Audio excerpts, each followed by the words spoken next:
Hello and welcome to another episode of Tell Me More, a hospitality data podcast. I'm Stephanie Ricca with CoStar News, as always, here with STR's Isaac Collazo and CoStar's Jan Freitag. Hello, guys. Isaac, what's new with you? Oh my God, what's not new?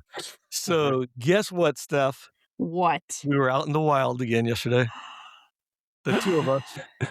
People were Yes. standing in line to greet us and see us. Once again, without me, you're out doing press tours. What did you do? Who did you see? We went to see Men at Work Men at at the work. Pinnacle. So you know what I need to do now is every time Jan gives me trouble, I can sing back a song, be good, be good. Be good, be good, be good. Be good, Yanni. So we're going to call him Yanni now. So we should call him Yanni. Oh God. I hope you weren't out too late. Yeah, we were. Actually, Is I that why you was both for sure. look a little worse for tired. wear? Yes. It was a longer show than I expected, and Toad the Wet Sprocket opened for them. And so it was a really good show. It was fun. A lot of fun. Oh, well, that's fun. Jan, how about you? You said that was a late night? I'm hopped up on latte, so I'm ready to talk data and World Cup and soccer and all the things. But it was a really, really fun show. The lead singer Colin Hay has a very distinct voice, and he's a jokester. Like his banter is very, very funny.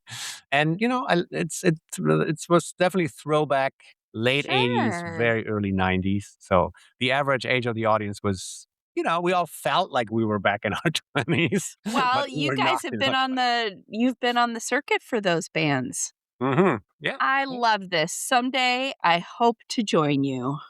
Well, if you invite me along. during HDC, plug for HDC, Tame Impala is playing Bridgestone and the Black Keys are playing the Pinnacle. Those are just two of the many shows that week here in Nashville, Tennessee. Listeners, they act like any of us have any time to go out and do social fun things during the Hotel Data Conference. You wish. Well, maybe someday. We'll see. Yeah, we'll see. Listeners, these guys are going out and seeing bands and having fun. What a summer of hotel news it's been so far, though, right? We just wrapped up that little thing called the World Cup, and we'll add a few more hot takes to that conversation later in the episode. But at the same time, we're still living and working and traveling in a high-cost environment.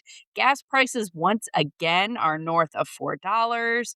Much of the U.S. experienced massive heat waves already this summer. Plus, early indications that hurricane season might be a busy one, not to be a downer, but you know what? We've got to take comfort in what the data tells us, right? Isaac will start us off with June performance highlights, okay? Yeah, I think it's just been an interesting summer for sure. Interesting year, we've all known. So let me tell you about June. June, U.S. RevPAR was up 8.4%. Yes, you heard me right. 8.4% on a 6.7% ADR gain. So a couple of facts. Applause, fireworks. Yeah, thank Yay, round of applause. So insert applause. The highest nominal RevPAR on record, the highest nominal ADR on record. So again, that's amazing. It was a very strong June. Now, if you adjust for inflation, RevPAR was the 28th highest since STR began in 1987, but it's the highest. The highest was in July 2016. So again, this was very strong. 28th is not bad. That's a good position to be in. ADR was the 44th highest, and the highest was in July of 2022, right when we're coming out of COVID. So that kind of makes sense when ADRs were just really spiking. Occupancy for the month was up 1.1 percentage points on a 2.1% demand gain. So essentially in June, I'm already in July. Well, we are in July, but I'm thinking July already. In June, we sold 2.5 million more room nights this year than a year ago. So again, very strong demand environment. That's an environment we've seen that's been strong since the beginning of the year. Another important note is group demand was up 3.5% in June. It was the largest monthly growth of 2026, but it did decline in the World Cup markets. And as we talked about in previous podcasts, we didn't expect the World Cup to be a demand driver, and we knew there'd be displacement. And that indeed happened with the World Cup. And you really need to think about like a market like Atlanta, where the Atlanta Stadium, or Mercedes-Benz Stadium, as we really know it, As we can call it again now. yeah, as we live in the Atlanta metro area, they there really was nothing happening at the World Congress Center because of the World Cup, and so that really hurt hoteliers, restaurants, everything other than when there were matches, and we'll talk Mhm. about that later. I thought the other important thing, in terms of RevPAR was that, or demand, actually, I should say demand, is that the rest of the country saw a 4.6% increase. So that was really amazing to me. So I thought that's interesting. Outside of World Cup markets, you Yep, mean? that's what, yep. Okay. And then World Cup, just a quick on that, we saw a 14.2% gain in RevPAR on a 15.4% ADR growth. So very strong. It was an ADR event, just like we thought. Every And host market had their highest June ADR on record. Of course, it's nominal. And just to give you some perspective, we saw a 14.2% RevPAR gain this year in the World Cup. Back in 94, RevPAR was up 12.6%.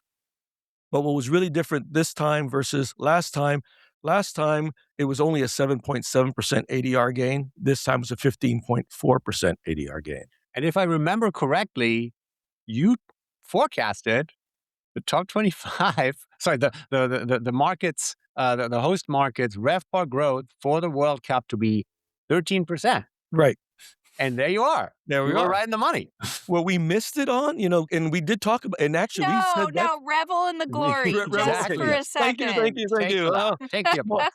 I'm glad we could do that so quickly. But what's interesting, we did say that in January because that was at Alice. We Mhm. actually released that in January. Yep. What we missed was the growth in the non Mhm. World Cup markets. We knew there'd be growth. We didn't expect the growth we saw. So that was where we missed it. Every market, every World Cup market saw double-digit gains in ADR except one, Atlanta. Occupancy was down across the board in most of the markets. 8 out of the 11 saw an occupancy decrease. And then, again, it was just because we had that displacement going on and you had very high ADR. In terms of winners, in terms of World Cup, it was San Francisco, but San Francisco was unique because where the stadium was, Moscone Center could also keep operating normally because they were in San Francisco. World Cup was in San Jose. There was no fan festival in San Francisco. So it was just a totally different environment. So they kind of benefited both from the occupancy and the ADR side as well as the FIFA side. So very interesting market and something we'll dig in later. They also were able to have a huge conference, which was the Data Brick conference all of us talked about, where there were 30,000 attendees for 4 days. So huge. ADR was also very high in Kansas City. They saw a 23.3% increase, and they were driven by a 50% ADR increase on match days. They had the highest match day increases of any market. Wow. And then Miami was also saw very strong growth. The market that lost was Seattle. They only saw a 3.6% increase in RevPAR during the month of June on a 10.4% ADR rate, and occupancy declined by 5 percentage points. And what really brings it home about the displacement, Seattle's a market sold 60,000 fewer rooms in June than they did a year ago. And just a side note, because we're working, we do a lot of stuff daily. This week, Seattle popped right back. It's really fascinating. They had lots of conferences return this past week, and they had the highest, forgot what they had, the highest RevPAR. I don't know which one, what metric, but they set a record in terms of, they led the country. They didn't set a record. They led the country in one of the metrics this past week. So it's really So they interesting. planned their event calendar Yeah. well to pick So up right away. So they came right back. And then top 25, excluding World Cup, again, really strong growth, 7.5% on a 5.6% gain in ADR. Every market except for Orlando had RevPAR growth in the month of June. And unlike the World Cup markets, these markets were up both in occupancy, 1.3 percentage points, and based on a 2.1% demand growth. So again, you can see that displacement too, where the World Cup top 25 seeing occupancy declines other than San Francisco, while others were seeing gains. Mm-hmm. Non-World Cup top 25 markets were also up 5.6% in luxury and upper upscale group demand. And then, well, the World Cup markets were down 4.2% in group demand. So a lot of compare and contrast, and we'll be working through all this data in the months, not the months to come, but the weeks to come, because there's a lot of learnings here, and it'd be good for us to put this down in paper so the next time there's a big event, there'll be some guidance of what one can expect from events such as the World Cup. And then others, again, were up 6.5%, not six. It's a 6.5% RevPAR, still most on ADR, but it was group that really led this. It was just a group Mhm. thing. So it was a really interesting just to see all this breakdown and all the numbers and what was happening. Total US without World Cup would have been 6.8% on a 4.4% ADR gain. So, That's Oh, pretty and amazing. If you I mean, yes. say that one more time, right? to Without the World Cup, it's still 6.8%. Yeah, very, very strong right. performance. Strongest month of the year for non-World Cup markets. And 86% of non-World Cup markets were up in RevPAR. So, and it was just, again, very different, very just an amazing June. What we missed was everything outside of the World Cup. We just never expected that growth rate. Even though we knew there'd be displacement, we just did not see that, and that's different. And then just to Any give you some year to date, Mhm. through June, RevPAR was up 4.8% on 3.5% ADR, and that's up, from 4% RevPAR and 2.7% ADR through May. So again, we are at 4% May year to date, now we're at 4.8% June year to date. The power of June. Yeah, June was again. Now it'd be What interesting. what that means is, Isaac and his team of merry data scientists are putting their heads together with our friends from tourism economics, to revise our forecast for the US upward for this year. And so I think, Spoiler yeah, alert. it's yeah, spoiler report, alert, not report. So we're always making reports, but alerts are Yes. better. So thank you. Um, it just again, I could go on and on and on, but again, all of us who are looking at this data, I think we're all surprised. I don't think there's any one of us in this industry that said, "Oh, I saw that one coming." There may be a few. We know one guy. I know one guy who thought he said June would be strong, and so, but other not you, Jan. So Jan was already smiling. I think I was talking about him, and so, so no, but But it was give yourself surprising. some credit. You said in January, World Cup market RevPAR up 13%. It was up 14. I think you should take that as a win. So you saw it coming. Yeah, again, it just yeah. Just the whole demand. I don't want to take credit for it because I still think the whole demand side was just much different than what we thought. And so again, the non-World Cup markets were the ones that just really took us over the top. Well, that'll be the exciting thing, right? Yeah. Unpacking all of it and looking at those different idiosyncrasies in the different markets, like you talked about San Francisco, and I know that Seattle, Vancouver was projected to be a pretty strong performer, and Seattle ended up not being. So unpacking that, which And I you have both do so well. The Vancouver data here, Steph. So what was super interesting for June, the two World Cup markets in Canada, Toronto occupancy minus 7%, Vancouver minus 16%. Yes. So their RevPAR ended up being positive. Toronto up 10, Vancouver up 2. But still, like that is a significant displacement of corporate group demand, of corporate meeting planners saying, you know what? I don't want to be in that market when I'm contending with much higher room rates, Mhm. Vancouver ADR up 20%. And when I have to contend with, fighting for restaurant space and airfare is going to be up. So, you know what? Let me just stay away. And that goes exactly to Isaac's point that the occupancy hit on those top 25, those markets that were in the top 25 that were normally meetings oriented markets. Well, some corporate meeting planners just stayed away. Yeah. And again, we knew that. And so some of the work we're doing, just for our listeners to kind of look at, we're looking through some hypothesis of who really won. So we're going down to hotel level data and see how that win was distributed. How many hotels in a particular market saw double-digit RevPAR growth? How many did not? How far away did you have to be from like an Atlanta? So obviously, for those of you who know me, I live in Alpharetta part-time and Nashville part-time, but Alpharetta didn't benefit from the World Cup, right? It's too far away. But CBD, Buckhead probably did during those they did not Mhm. probably, they did during those match days. And so just looking at that and trying to understand what kind of hotels, what happened. and there might be some real learnings there, but that's a few weeks away as we're working through all Oh, that data. sure, and there'll be factors like transportation and Right. ease of getting in and out. We saw all the memes and the Yep. social media posts over the last month about people traveling from their hotels to the stadiums and, just different challenges that they encountered along the way. So that'll be fun to take a look at. Now, Jan, while we are talking about June, I want to ask you something slightly different, but related to the data, not World Cup, but June makes me think about, okay, we're always in the midpoint of the year at June, midpoint of the calendar year in June.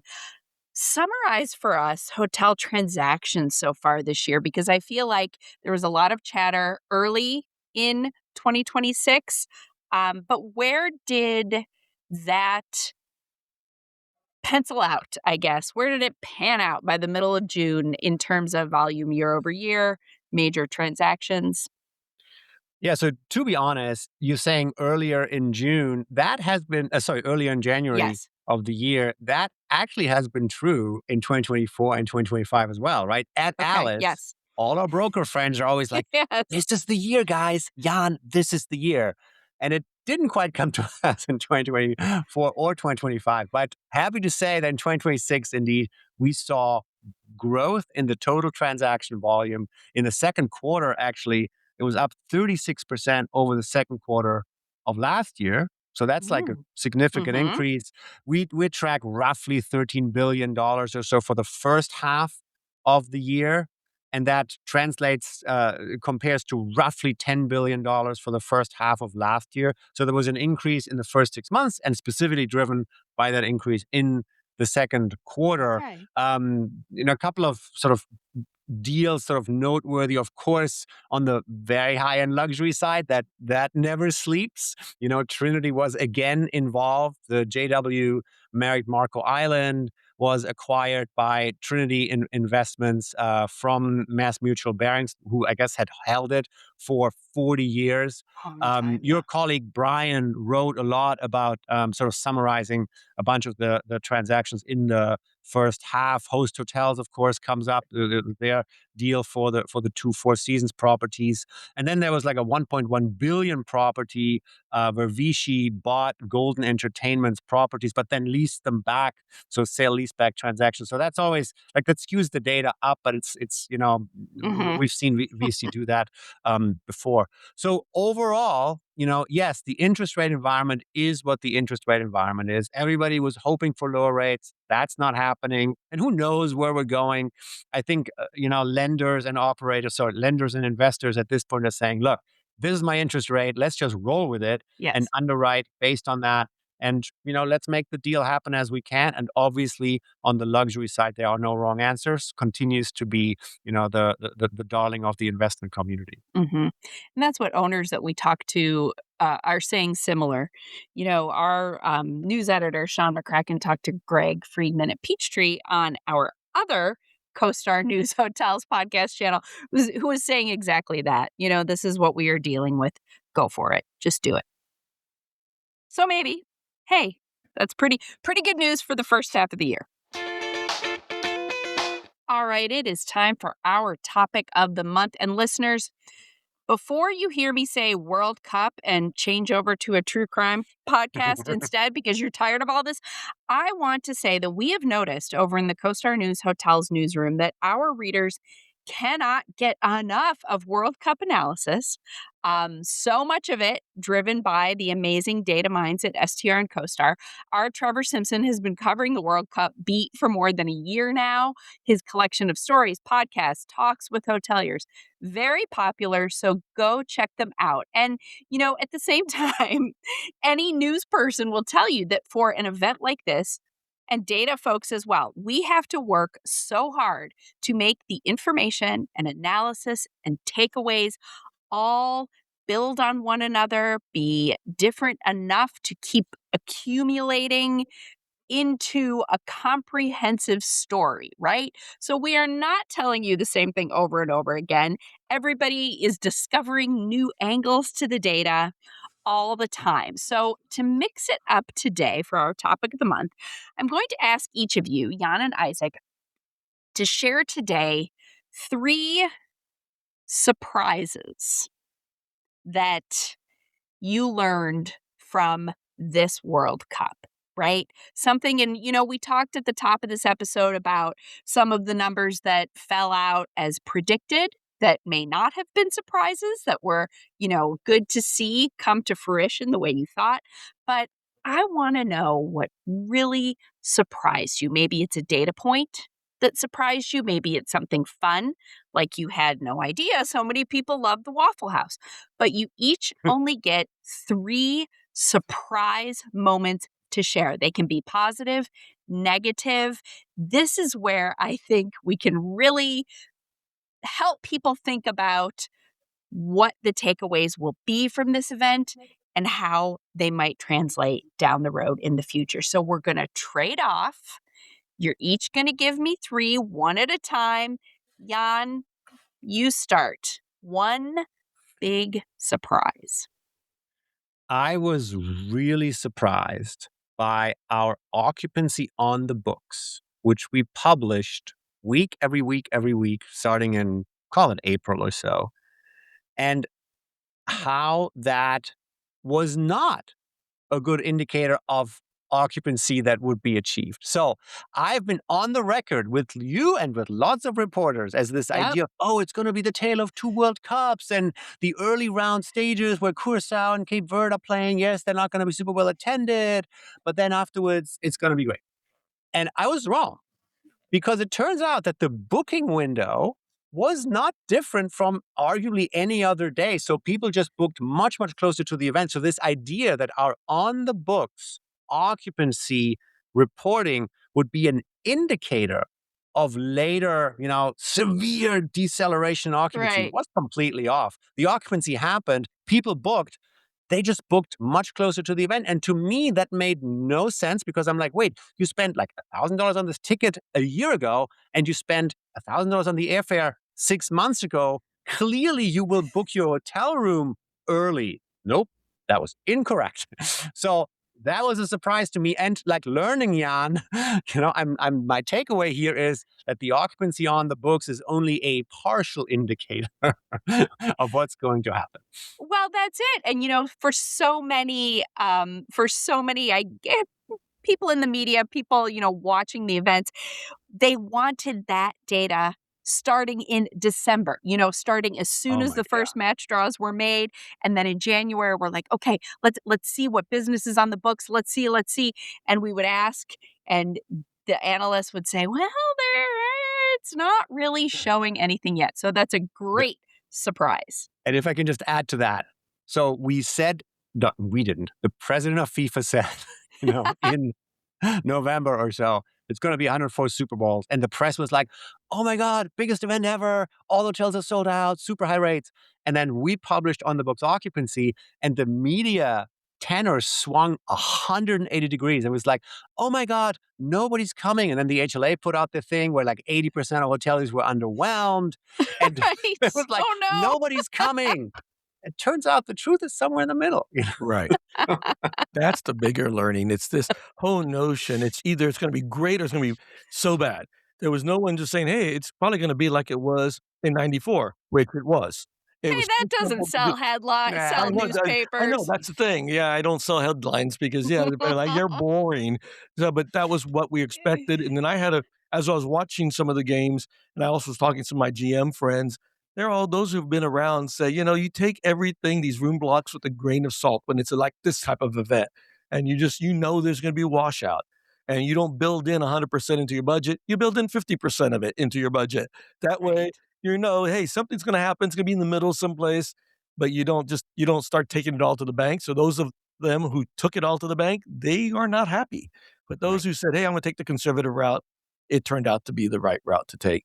And it turned out to be a solid event. All of us were watching, so it wasn't a losing event as we were kind of being led to Those believe it would people be. who wrote those headlines could eat their words. All right, that was surprise number 1 from Jan. Booking window, On the business books on the books. occupancy. Yeah. Mhm. And So, oh, Isaac, surprise number 1.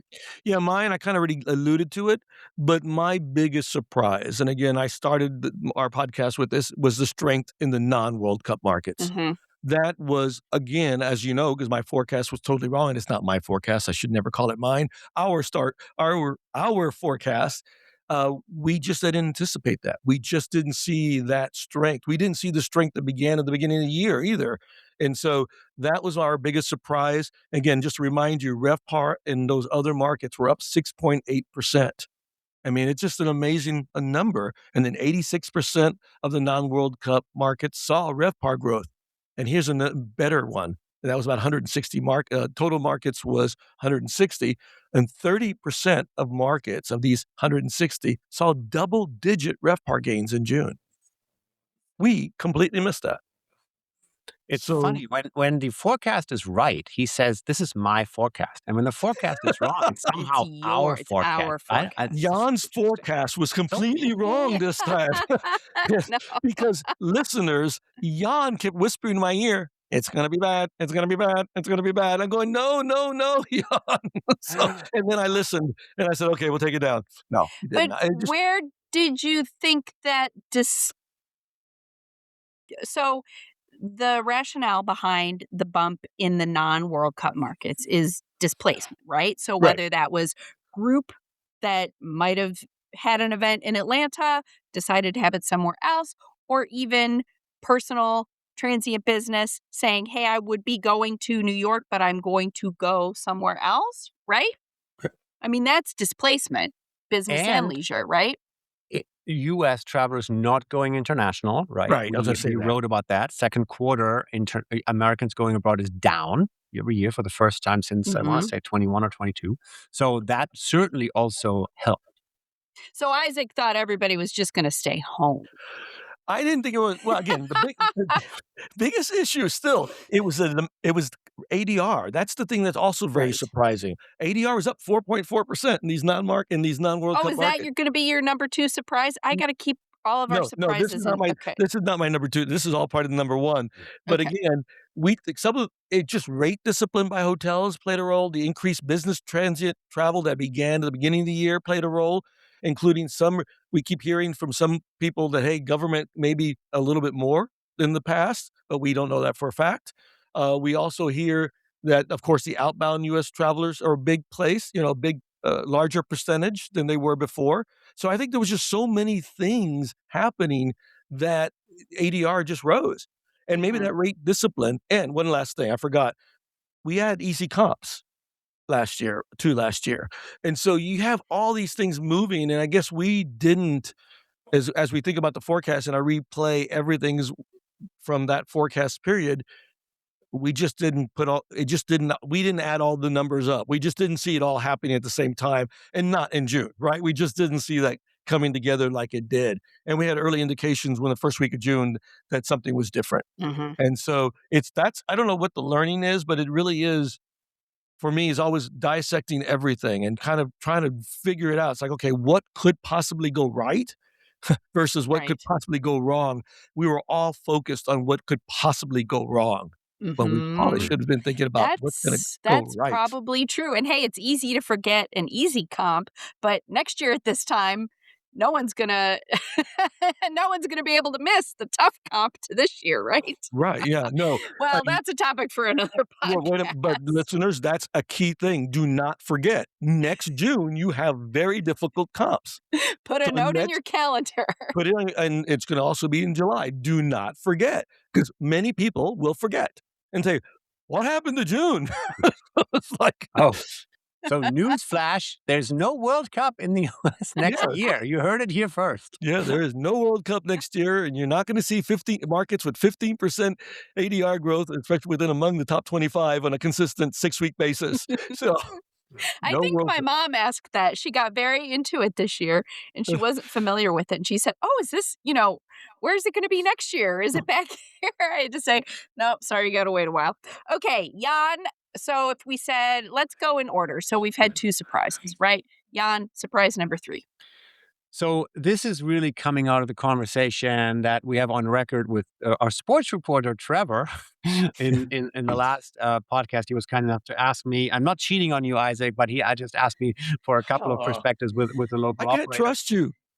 But I think you should trust me. I think that this is all about rate, but I think the operator learning was to not walk into this guns blazing, 4-night minimum, $600, non-refundable rates, because you think that there's going to be this huge uptick in demand, right? I think the operators who thought that really saw a lack of booking, which is probably part of what our booking data was so poor. Yes, the ADR materialized, but if you came out with very, very restrictive pricing strategies, that could have really hurt you on the on the beginning, and then you had to relax it.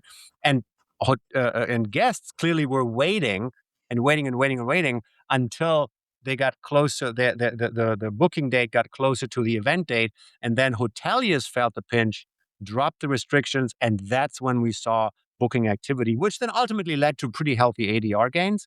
But I just think that the run up to it, there's a learning there from our perspective, and I think from the operator perspective, to say, okay, let's hope there's learning for the next big corporate event, that you can't just lock this in and say that you have all these restrictions around rate, because the traveler is just not going to book it. I think that's going to be the biggest takeaway, or it should be that restraint, um, having strategy, right? Operational strategy that Mhm. is informed off of things like this. I vote for that to be the number one takeaway, even though there's no vote. Well, Well, you haven't heard Isaac's second one I yet. haven't no, heard all of them, but that's no, the one that and I think what you're saying, Jan, could also accelerated the displacement. So if you're really thinking of having a meeting someplace ooh, in one of these sure. markets, For and then you sure. start, you just say, no way, because then it became very clear that I'm not going to pay that. And so that also, kind of Yeah. forced that hand more Mhm. than maybe would have not been forced had that not have happened. So, Mhm. so All right, Isaac, we're on to number 4. yeah, this is an interesting learning to me. Again, having dual citizenship. I guess it is. I live in Atlanta and In Atlanta, Nashville, dual in citizenship. Georgia and Tennessee, I don't know. Yeah, I'm a dual citizen, and luckily we have the same language. That's good. Yes. So I was really Free and interested easy in what. travel between the 2 cities. Yeah, I was really interested about Atlanta. So Atlanta Mm. had the lowest RevPAR growth of the World Cup markets, right? For the entire, and listeners, this is not for the month of June. This is for the entire, what do I call it? 19, no, not 19 days. How many days was it? It It's 5 weeks. was June around 11th there, through 5 July weeks. 19th, 6 5 weeks, weeks. right? And so they were at 0.6%. Yet Atlanta had the best FIFA fan festival of them all. And if you look at it, the Mercedes-Benz alone welcomed over more than 500,000 fans over the matches, and the festival itself had another 500,000 visitors over its 19 days of operation. But that did Mm. not turn into hotel room nights, right? Only during match days. And yet when you But see the did it pictures, for other local businesses if the Fan Fest is drawing locals? it is, but it also it harmed some of the local businesses. At least that's what I've been reading, Mhm. because they're used to convention and more longer term, more spread out, lot more Sure. people, during the day, and it didn't spread out that way. So that was interesting to me. Is like, how do you create a experience that is more longer term and does bring in folks from outside and creates room nights? Who will stay? So you said Atlanta occupancy was down 0.6%? No, RevPAR. RevPAR. Okay. So can I just tell you, because we had this conversation in the hallway, Yes, we did. when you were showing me the Atlanta constitutional headlines of these fan events being so huge, and my one line answer to you was, oh, they're locals. And you were like, no, no, no, that's not true. This is going to be a huge boom. Well, turns out, I mean, I think I was a little bit more right on that than you were. I You think were. these fan events were for people who, within a 2-hour drive distance or so, who came, they saw, they drank, they did not sleep. They went back home, in my Mm. opinion. Or Mhm. took MARTA back up north, back to the burbs or something. Yeah. Yeah, it'd be interesting because MARTA also had its highest occupancy during that, our number of trips. I read that on the Mhm. press release. So, yeah, I don't know. It just didn't translate into room nights. Well, Or and maybe that it did. all but that all plays into what a fascinating, complicated picture it is Mhm, for mhm. an event like this when, maybe if there wasn't such a strong public transit system, people might Mm. have had to stay overnight. I mean, Or who knows? There's just a or lot. having it spread out so that people were Right. moving constantly for the matches. Right, so great for a lot to have lots of cities and lots of exposure, but unlike the Olympics where it is contained within an area for a 14-day period, Mhm. that does, really result in more room nights than having it spread out and having match days and days off and things, so 'cause definitely Right. during match days, you saw the RevPAR and the ADR come up, but then it was Sure. that in Mhm. between where we saw real softness. Yeah. Okay, so the surprise of Atlanta. Jan, you're gonna give us number 5 surprise. Okay, so this sort of plays into what you just said, that the peak demand was on match nights or The night before, yeah. the night before. So I was not invited to the final, partially, I think, because I said when the president of FIFA was on the record as saying this is going to be like 104 Super Bowls, I was on the record as saying it is not going to be like 104 Super Bowls. It turns out I was right, but he obviously then said, well, if you contradict me publicly, you can't be coming to the final. So my fifth takeaway is, and this is a snappy headline, so don't quote me on that, but it's just very pithy. Too late. Don't trust FIFA. And what I mean by that, what I mean by that is that they came out 6 months ago or so and they said, hey, dear markets, dear hoteliers, we need from you 4 or 5 weeks all these rooms. And then 91 days before the event, if you remember this, like we had this conversation, they dropped all these room blocks. And of course, their contracts are written as in a way that there was no recourse for the hotelier who suddenly had these huge holes, right? They had a base of group occupancy provided by FIFA. They priced rooms as if their hotel was already half sold. Then the FIFA room block fell off. The leisure demand wasn't quite there because people said, wow, these rates are really high. And so then there was this juggling around what room rate are we actually going to charge? Again, the point is, yes, room rates are going to be up eventually. That's fine. But I think leading up to it, FIFA did not help by saying 5 weeks every night, every hotel is full. That was never going to happen, and it did not happen. And when they dropped their room blocks, a lot of hoteliers had a lot of holes to fill. So now I'm pointing finger at FIFA. The same is true for the NFL and for a lot of citywide events, right? That there are non-recourse contracts where the event says, "Hey, we need all these rooms," and then as we get closer, you realize, "Oh, maybe we don't need all of them." I know hoteliers are That is aware of that. crazy. It's but That that's should if not be you want to allowed. attract the Super Bowl, if you want to attract, Right. a World Cup, if you want to attract the Olympics, that's what you have to do. But I was like, come on, like you can do this differently. You can be a better planner on the FIFA side. They could have, for example, bought our data. We could have told them what would happen, So, anyways, don't trust FIFA is my bumper sticker for my fifth takeaway. And the subhead there is well done pivoting revenue managers. Right. Yes. Well done. All right, Isaac, take us home. And the Sixth and final surprise. how different the 3 highest RevPAR growth markets were. What was interesting, there 2 of the 3 were on opposite sides of the US, San Francisco and Miami, and 1 was in the center of the country, Kansas City.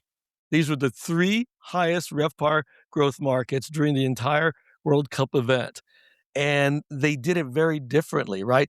Miami and Kansas City were the 2 largest occupancy losers, but the 2 largest ADR gainers. Mhm.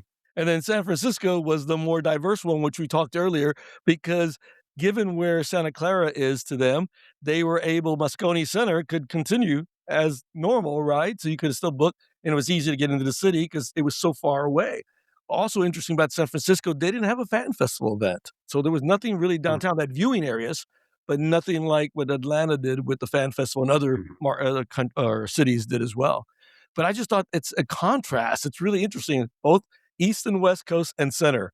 So it's a very interesting picture. Again, there's a lot more there that we want to dig into, but Kansas City, one of the first learnings I had is Kansas City really wins because it was a small market.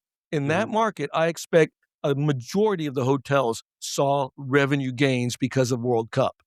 Unlike Atlanta, which is such a big market, right? You have the Mercedes-Benz downtown, but then you have hotels in Buckhead, Midtown, Alpharetta. It just goes and goes and goes and goes. So when you look at it as a market, it doesn't look like it did very well because what did well would be more concentrated, more in the CBD Buckhead area. So that's kind of, again, as I think about all the analysis, we're still trying to figure out how do we, who wins? And I think it's really a smaller market wins. Mhm. Uh, quick question about Kansas City. And it feels insensitive to ask it after the who wins because Argentina didn't win. But do you think the Messi effect had anything? They had 2 matches. They were up, but, yeah, they were up all the time. Since Yeah, the start, okay. they were up. Because It they was had not just a right one. away and then quarterfinal. Yeah, Well, and they hosted the Argentina team and the Yes. yeah. England team and 2 other ones, which I'm Googling right now. But again, I think it was a more concentrated, a unique city, right, for visitors coming in from outside because it's not a city normally that's on, "Hey, I'm gonna go to Kansas City." So I think it just a lot of things worked in their favor, actually. Again, It's on the Argentina. pathway of the Great American Road Trip, Right. Yeah, which I agree. many I of think our inbound international visitors availed and themselves of, and I loved it. and I didn't put this in my notes, but I do think the US actually won with the World Cup. And no one's talking about that, but the exposure that was given to the US from all the social and people, Mhm. all the beer drinking in Boston to the guy with the mustard. I mean, I think that was great I exposure don't for know, the the US. dog in Mexico was pretty good who Yeah, wore the jersey but all I through think the it showed that we stations. are still a very welcoming people and that we Was do like, people to visit and it's safe, everything's good about the United States. Let politics be and just still come see and was be it a part of mustard or this ranch market. dressing?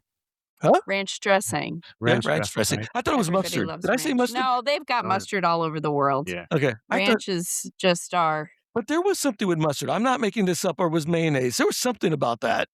No, I you're may be it making it was up. making ranch, Yeah. Isaac. Okay, I'm That's making it up. okay. I know, I'm sorry. I'm So, getting uh, not because we are agreeing too much. Let me take the other side of that. So, yes, I think it helped with the reputation of the US. And our friends from Oxford Economics, Tourism Economics are projecting that in 2027, the number of international inbound is going to grow 0.3%. So we're going to see growth. Yay. I think that is incorrect. I think they're overstating the effect. What I have said before is that was afraid that we are borrowing from 25 and stealing from 27, that we have the international inbound come together in June and July, and that next year when people say, where should we go and spend our euros or yens, that they're like, oh, we were just in the US. Let's go somewhere else. I am super worried that this is just like a one time effect. Yes, the halo persists, and maybe over the next decade, this is going to help. But in the short term, I just think people are going to say, look, I was just there. Did they have a good time? Absolutely 100%. Shout out to our German friend Freddie, who actually flew, I guess, yesterday back to Oh, Germany. yes. And He's had a back in Hamburg. spectacular time, but that is I think, and that is part of what the positive halo is, but I just don't know that it translates so quickly. I didn't say it would translate. I'm just saying that people coming, they will now at least consider when they might not have considered because of the current environment. But as people were again, I think the trends, and I've talked to you about this, the trends in international arrivals had been trending better and they had already started getting close to zero. And I think that trend continues. I think you will see, and some of that is transient business coming back and things of that nature. But I'm not as dire on that as you are. And so I think it is going to be more positive. And people still want to see Disney World, the Grand Canyon, California. I mean, all that stuff, New York Buc-ee's, City. Walmart.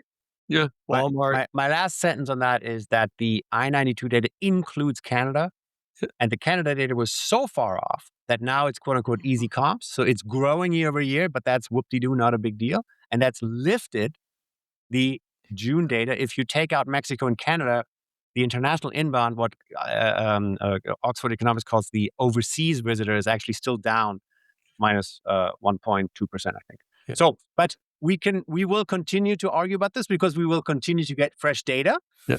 And, let's just put a little bookmark into this, and let's June of next year see where we were for the last prior 12 months. And as That's I said, fantastic. listeners, someone is very pessimistic all the time. Be good, be good, be good, John. Hey, listen, we might see an increase in American outbound travel because, speaking of our friend Freddie, he's pretty much issued a blanket invitation for any of his new followers to come visit him in Germany. So, hey, we could always do that. That's awesome. All right, we have reached the end of yet another episode of Tell Me More. And you know that I will not let either of you go without giving me your current metaphor. I just asked you for surprises, for highlights. Oh, I have so many demands of you, but you expect this one every episode. So let's just go for it. Jan, what is the hotel industry behaving like right now? What's your metaphor? One word: Spain. And what I mean by that is that there is this whole saying in sports: offense sells tickets, defense wins games. The Spaniards allowed one goal, count of one, a new record in 8 games of FIFA World Cup. And that is unbelievable. This is the highest level of soccer that they encountered, and they only conceded 1 goal. So, of course, their goalie got the Golden Glove Award, which means he was the best goalie of the tournament. My point is, how does this relate to the hotel industry? Yes, the top line RevPAR is important, the offense, right? How your rates are doing. But really, this is all about looking at your margins, the defense, nitty gritty, the teamwork, the making sure that at the end of the day, there is margin left over, there's GOP left over. So to me, the way that Spain defended the margin on the margin, defended their house, is, I think, what the hotel industry needs to do for the remainder of the year. Oh, that's terrific, Jan. Love it. Isaac's got a look on his face like, how am I going to follow that? That one. Shoot. I've got to get my head out of the data. I've got to start. Shoot. Shooting is what Argentina didn't do. Did not do. 0 shots on goals and 100. I thought their keeper did a great job too, though, man. Okay. Wow. How do I follow that? For me, what I saw in June, what I actually saw in May, and what I've seen basically all year long has done something to our industry. And it's brought back an emotion that we haven't had. And that emotion is joy. The joy of our industry, seeing those numbers come in.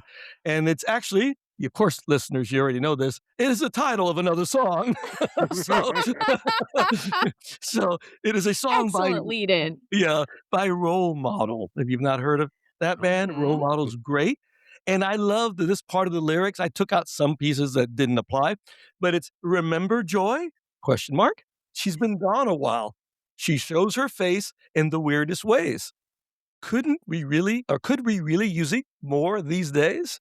Answer is yes, of course. I'm looking up and down, side to side, in between, and oh, when she's gone, I feel the weight. And that's what the industry feels when the joy is gone. You feel the weight, and that's a song that you should listen to. It's apropos for the time period, and it's a great song, actually. It's a really good song. And the joy is back. That is fantastic. We need to end it right there because we cannot get any better than that. You cannot get any better than that. Listeners, thank you for sticking with us for another episode. I hope we will see a lot of you at the Hotel Data Conference in early August. If you aren't already registered, too late because we've been sold out for a few weeks now. But fear not, we will, as the kids say, lay down a fresh ep of this podcast from Nashville so you can get the highlights. I hope you have a great month. Find us wherever you like to listen, including now on YouTube. Find all the news about the global hotel industry at CoStar.com/hotel news. Thanks, guys. See you next time. See you in a few weeks.